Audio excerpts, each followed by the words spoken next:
Hello বন্ধুরা, good morning, welcome back to my channel. শুরু করছি আমি আজকের ভিডিওটি। আর চলে আসলাম তোমাদের সামনে একদম সকালবেলা স্নান টান করে রেডি হয়ে শাড়ি পরে নিয়েছি। আজকে পুজো করব। এখন এই যে ফুল টুল সব কিছু তুলে নিয়েছি, সাজিতে যে ফুল তুলে নিয়েছি। অনেক সকালবেলা উঠেছি, উঠে ফুল তুলেছি। আর জবা ফুলগুলো তো বৌদি দিয়ে গেছে। এর মধ্যে বেলপাতা, তুলসী পাতা, সাদা ফুল আর এই যে ফুলগুলো সব কিছুই তুলে নিয়েছি। তার সাথে সাথে ঠাকুরের বাসনপত্রও সব ধোয়া হয়ে গেছে। এই দেখো, ঠাকুরের বাসনপত্র সব ধুয়ে নিয়ে আসলাম। এখন যাব পুজো করতে। তার সাথে সাজি ধুয়েছি একটা। এই সাজিটা অনেকদিন ধরেই ঘরে ছিল, অনেকটা নোংরা হয়েছিল, তাই এটা পরিষ্কার করে ধুয়ে নিলাম। তো চলো এবার পুজোটা দেবো। সব কিছু নিয়ে চলে আসলাম মায়ের ঘরে। এখন পুজোর সব কিছু জোগাড়যন্ত্রী করবো। সব কিছুই নিয়ে আসলাম, ফল টল সব নিয়ে এসেছি। আর এই ঘরটাও আমি সকালবেলা লেপে নিয়েছি। এই যে ফল নিয়ে আসলাম, এগুলো এখন বানাবো। সব কিছু গুছিয়ে পুজো দেবো। এই ঠাকুরের এখান থেকে সব কিছু নামিয়ে পরিষ্কার করে নিয়েছি। আর এই দেখো, ঘরটা লেপেছি সকালবেলা। পুরো ঘরটা সকালবেলা লেপেছি। খুব সুন্দর লাগছে দেখতে, তাই না? মাটির ঘর লেপলে কিন্তু ভীষণ ভালো লাগে দেখতে।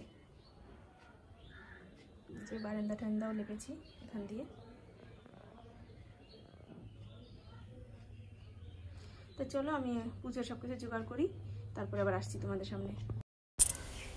পুজোর ফলগুলো সব ধুয়ে নিয়ে এখন ফলগুলো বানাবো। একটু বেশি করেই নিচ্ছি, যাতে মানে আমাদের খাবারের ফলটাও এখানেই হয়ে যায়, আলাদা করে আর না বানাতে হয়। তা একটু বাটাই করে একটু ভোগ বানিয়ে দেবো। এর জন্যই দেখো আমি পিতলের গামলাটা ভালো করে ধুয়ে পরিষ্কার করে ঠাকুরের সামনে যে ছোটো ছোটো যে থালগুলো রয়েছে তার মধ্যে তো দেবই, তার সাথে সাথে আমি এই গামলাটার মধ্যেও একটু সাজিয়ে দেবো। তাই যে ফলগুলো সব কেটে নিচ্ছি। এভাবে পুজোর কাজ করতে আমার ভীষণ ভালো লাগে। আমি ছোটোবেলা থেকেই পুজোর কাজ করতে ভীষণ ভালোবাসি। কিন্তু তোমাদের সামনে তো সবসময় মানে দেখিয়ে কাজ করা হয় না বলে তোমরা অতটা হয়তো জানতে পারো না। কিন্তু আমি পুজো দিতে এবং কি পুজোর জোগাড়যন্ত্রী করতে খুব পছন্দ করি।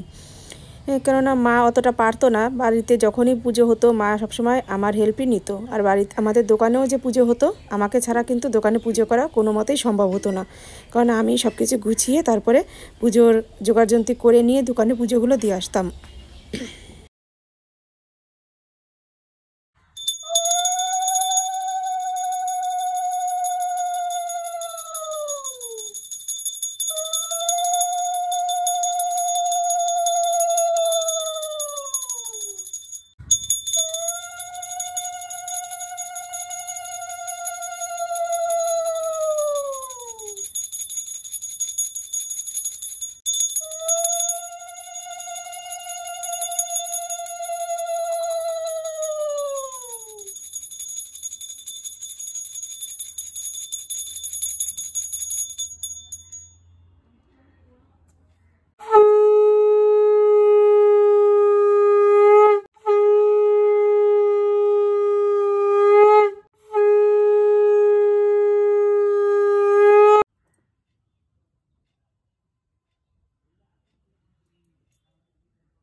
এই যে পুজো দেওয়া হয়ে গেল, সব কিছু দেখো এরকম করে দিয়েছি। আর আজকে কয়েকটা সাদা ফুল তুলে এনেছিলাম, দেখেছো কি ভালো লাগে সাদা ফুল দিয়ে পুজো দিলে।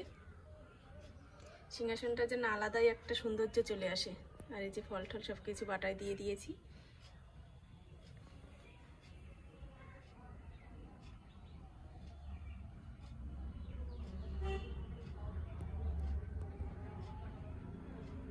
আমাকে কেমন লাগছে শাড়ি পরে তোমরা কমেন্ট করে জানিও। অনেক দিন পরে শাড়ি পরলাম। আর এই যে পুজো হয়ে গেছে, তো এখন প্রসাদগুলো সব নামিয়ে নেব। তারপরে আমরা আজকে একাদশী মানে পালনটা করব। এই ফল দিয়েই তো একাদশীর পালনটা শুরু করব। আলাদা করে আর ফল বানাতে হবে না, কারণ অনেকগুলোই ফল কেটেছি, দাদা আর আমি দুজনে খাবো। তো চলো প্রসাদ সব কিছু নামিয়ে নিই, তারপরে আসছি। এই যে আমার জন্য প্রসাদ নিয়ে নিয়েছি, এখন এই প্রসাদটা খাবো আমি।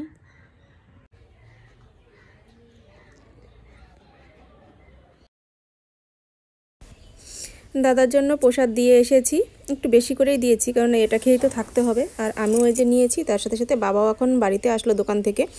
তো বাবাকেও একটু প্রসাদ দিয়ে দিলাম। বাবা ওই যে চকিতে বসে খেয়ে নিল, আর আমি এই সাইডে এখন বসে বসে খাচ্ছি। আর কি ভাবছি জানি না, এক মনে কী যেন একটা ভাবছি, তোমরা কিন্তু দেখে সেটা বুঝতেও পারছো।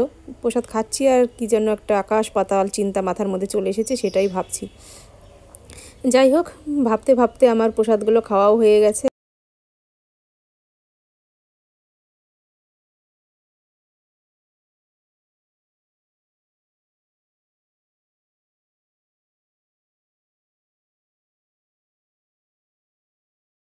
ফল খেয়ে উঠলাম এইমাত্র, আর এখন একটু সাবু ভিজিয়ে রাখবো দুপুরের জন্য। দুপুরে খাই বা বিকালে খাই, যে সময় খাই একটু সাবু তো ভেজাতে হবে, কারণ এখন যদি না ভেজাই তাহলে সাবুটা ভালো মতো ভিজবে না আর খেতেও ভালো লাগবে না। আর এই যে শাড়িটা পরে রয়েছি, অনেক দিন পরে শাড়ি পরেছি তো, শাড়িটা এখন আর ছাড়বো না, আমি এইবেলা শাড়িটা পরেই থাকবো। দেখা যাক বিকেলের দিকে যদি ছাড়ি তো ছেড়ে নিলাম। আর সকালবেলা উঠে কি কি করেছি কিছুই তোমাদের সাথে শেয়ার করা হয়নি, তবে চলো তোমাদের একটু বলে দিই কী কী কাজ করেছি সকালবেলা। প্রচুর জামা কাপড় রোদ্রে দিয়েছি, তার সাথে সাথে সব কাজকর্ম সেরে নিয়েছি। ওই ঘরটা তো লেপেছি সেটা বললাম, তারপর উনুন লেপেছি বাইরের, উঠোন ঝাড় দিয়েছি, ঘর ঝাড় দিয়েছি, বিছানাটা ছেলেই তুলে নিয়েছে। আর তার সাথে এই দেখো কত জামা কাপড় নাড়া রয়েছে, ঠিক আছে? এগুলো সব কালকে ধুয়েছিলাম, সেগুলোই সব নেড়ে দিয়েছি। আর আজকেও সকালবেলা কিছু ধুয়েছি, সেগুলো রয়েছে এই সাইডে, এই যে এই সাইড দিয়ে রয়েছে সেগুলো। আর সকালবেলা আমি সিদ্ধ ভাত করে নিয়েছি, সেটাও তোমাদের বলা হয়নি। তো চলো, আজকে তো ছেলের পরীক্ষা রয়েছে ফিজিক্যাল সায়েন্স, ও পরীক্ষা দিতে চলে গেছে। সকালবেলা গতকালকে লুচি ছিল, সেই লুচি খেয়েছে, ভাত করেছি, ভাতটা আর খায়নি। তো চলো সিদ্ধ ভাতটা করেছি সেটাও তোমাদের একটু দেখিয়ে দিই। এই যে এখানে ভাত করে নিয়েছি একদম গরম গরম, দেখো যেমন রান্না করেছি তেমনই ধরা রয়েছে। বাবাও খায়নি এখনও, ছেলে তো খেলো না, চলে গেল। তো বাবা হয়তো দুপুরবেলা খায়, বাবাও সকালবেলা লুচি খেয়েছে, আবার ফল দিলাম সেটা খেলো। ভাতটা গ্যাসেই করলাম, কেননা তাড়াতাড়ি করতে হয়েছে, ছেলে স্কুলে যাবে এদিকে, এদিকে আমি সব কাজকর্ম সেরে পুজো দেবো, এর জন্য গ্যাসে বসিয়ে দিয়েছিলাম। আর উনুনও সকালবেলা লেপে টেপে পরিষ্কার করে নিয়েছি, কিন্তু সেখানে তো আর রান্না করা হয়নি, গরম জল করেছিলাম। ভাবা যায়, উনুন লেপে পুছে পরিষ্কার করে গরম জল করে তারপরে স্নান করেছি, কারণ অনেক সকালবেলা স্নান করেছি, এর জন্য গরম জল ছাড়া তো স্নান করা যাবে না। তো চলো এখন একটু সেলাইয়ের কাজে বসবো। এই দেখো কাজ রয়েছে, এই কাজগুলো এখন করবো একটু। পালং শাকের চারা এগুলো? হ্যাঁ। এত ঘন দিয়েছে কেন? বাড়ির বীজ। দিতে দিলে আর চড়া করে দিতে, ওই ছেলে আর মাটি কোপায়নি, যেটুকু কুপিয়েছে সেটুকুই দেওয়া হয়েছে। দাদা দুধ নিয়ে আসলো, এটা এখন নিয়ে নিলাম, সাবু দিয়ে খাওয়া হবে।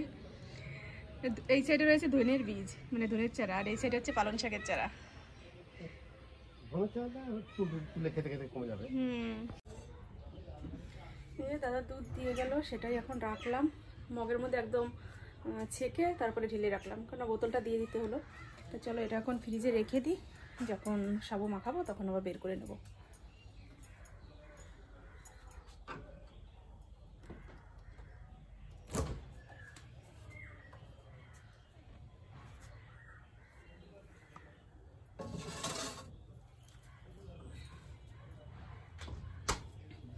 আর সিদ্ধ ভাত তো করেছি বললাম, সেটা তো বাবা আর ছেলে দুজনে খাবে। কি সিদ্ধ দিয়েছি সেটা কিন্তু তোমাদের বলা হয়নি। দিয়েছি হচ্ছে কুমড়ো সিদ্ধ আর আলু, সাথে কাঁচা লঙ্কা দিয়ে দিয়েছি, একদম ঝাল ঝাল করে ওরা মাখিয়ে খেয়ে নেবে। আর কিছু একটা করবো ভেবেছি, কিন্তু এখন নয়, সেটা করবো দুপুরের দিকে। এখন একটু সেলাইয়ের কাজ করবো, তারপর দুপুরে একটু নিরামিষ রান্না করবো, কারণ আজকে তো নিরামিষই করবো। আজকে নিরামিষ করবো, কালকে নিরামিষ করবো। উঠোনে যে জামা কাপড়গুলো নেড়ে দিয়েছিলাম সকালবেলা সব শুকিয়ে গেছে, আর রোদও উঠেছে প্রচণ্ড। আর এখন তো পুরো দুপুরবেলা, তা ভাবলাম যে শুকনো জামা কাপড় আর উঠোনে রেখে কি করব, শুকিয়ে গেছে যেহেতু, সেগুলো সব তুলে নিয়ে আসি। আর মোটা মোটা দুই একটা যেগুলো ছিল সেগুলো হচ্ছে হালকা একটু কলারের দিকে ভেজা ছিল, সেগুলো এই যে নেড়ে দিচ্ছি, মানে উল্টিয়ে দিচ্ছি। আবার ছেলের সোয়েটার গেঞ্জি এগুলোই শুধু একটু হালকা ভেজা রয়েছে। আর আমার যে চুড়িদার, তারপরে শাড়ি, ব্লাউজ, সায়া, যা যাবতীয় যা ছিল সব কিছুই শুকিয়ে গেছে, সেগুলো এই যে তুলে নিয়ে আসছি। এখন ঘরে রেখেই দেবো, কিন্তু ভাঁজ করা হবে না, কারণ এতগুলো জামাকাপড় ভাঁজ করতে গেলে অনেকটা টাইম লাগবে। তাই ভাবলাম এখন এগুলো ঘরে রেখে দিই, পরে একটা টাইম করে ভাঁজ করে নেব। আর আমার এখন একটু সেলাইয়ের কাজে বসতে হবে, কেননা সকাল থেকে তো বসতে পারিনি, দাদা ফোন করেছিল যে কাজের চাপ রয়েছে, তাড়াতাড়ি কাজগুলো কমপ্লিট করে দিয়ে যেতে হবে। তাই দেখো আমি তাড়াতাড়ি এই যে সেলাইয়ের কাজে বসে পড়েছি। অল্প একটু কাজ রয়েছে, কিন্তু সেটুকু কমপ্লিট না করে তো আর আমি দিতে পারছি না। কালকে রাত্রে একটু করে রেখেছিলাম কাজ, আর একটু বাকি রয়েছে, সেটুকুই এখন নিয়ে বসলাম। তা যাই হোক, সেলাইগুলো করে নিই, তারপরে রান্নাবাড়ি করতে হবে, কেননা সকালে সিদ্ধ ভাত করেছি, শুধু সেটা দিয়ে তো খেলে হবে না, একটু তরকারি করতে হবে। রান্না করব বলে যে ডালের বড়ি নিয়ে আসলাম দোকান থেকে, আর আমার সাথে আমার ভাইজিও গিয়েছিল, এই যে ওর জন্য খাবার নিয়ে আসলাম। কি খাবার এনেছো দেখাও, পেছনে সামনে দেখাতে হয়। হ্যাঁ, আর একটা,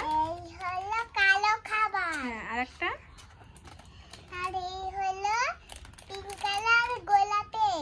তাই খাও। তা তুমি খেতে থাকো আর আমি তরকারিটা রান্না করি। এটা খুলে দেবো? হ্যাঁ, খুলে দাও।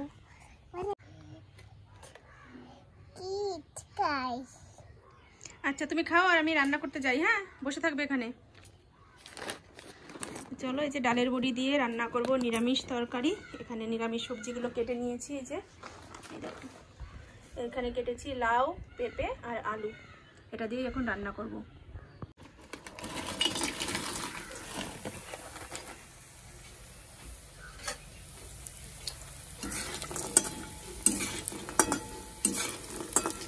কি ধোয়া উঠছে দেখো, ধোঁয়ায় অন্ধকার হয়ে যাচ্ছে।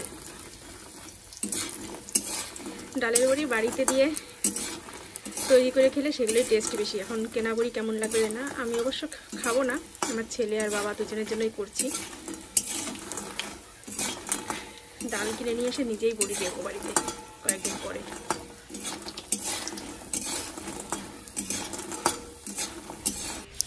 বড়ি ভাজা হয়ে গেছে। এখন আমি এই যে নিরামিষ তরকারিটা বসিয়ে দিয়েছি। লাউ, আলু আর পেঁপে দিয়েছি। এটা দিয়ে নিরামিষ করছি। শুধু একটা তরকারি রান্না করব এখন। রান্নাবাড়ি কমপ্লিট করে তারপর ছেলেকে আর বাবাকে দুজনকে খেতে দিয়ে দিয়েছি। ছেলেও স্কুল থেকে চলে আসলো, ওকে খেতে দিলাম। তোমাদের আর দেখানো হয়নি মানে ফাইনাল তরকারিটা। আর আমিও একটু ফল খেয়ে নিয়েছি, দাদাকেও ফল দিয়েছি, আমিও খেয়ে নিয়েছি। তো চলো নিরামিষটা তোমাদের একটু দেখিয়ে দিই, তারপরে আমি একটু হাঁটতে যাব। শীত করছে, খেয়ে উঠলাম তো এইমাত্র। খাওয়ার পরে গায়ে একটু শীত লাগে, শীতের দিন, সেটা তো জানো তোমরা সবাই। তো চলো ওটা দেখিয়ে দিয়ে তারপরে একটু হেঁটে আসি। এই যে হচ্ছে নিরামিষটা করেছি, এরকম হয়েছে দেখতে, কিন্তু ভীষণ সুন্দর হয়েছে। আর আদা, তারপরে পাঁচফোড়ন সোমবার দিয়েছি তো, খুব সুন্দর টেস্ট, মানে সেন্ট বেরিয়েছে।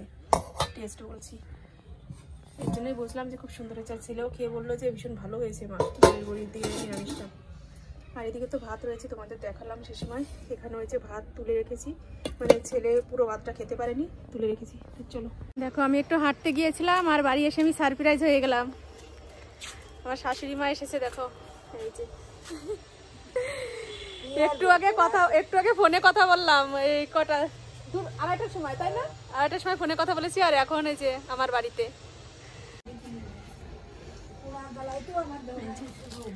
আর আমাকে এই যে পাশের বাড়ির বৌদি চাল কুমড়ো দিয়ে দিয়েছে, এই যে প্যাকেটের মধ্যে রয়েছে।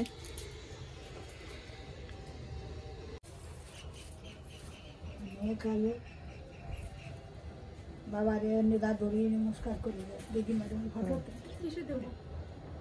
ব্যাগ দেবো একটা বাবা, এর মধ্যে ঢুকবে। শাশুড়ি মা চলে গেল, থাকতে বললাম, বলছে না থাকবো না। এর জন্য কিছু ফল টল দিয়ে দিলাম শাশুড়ি মাকে। আর আমি শাড়িটা চেঞ্জ করে নিলাম, এখন যাব সন্ধ্যা দিতে। ওই ঘরে সন্ধ্যা দেওয়া হয়ে গেছে, এখন যাব প্রদীপ দেখাতে তুলসী তলাতে।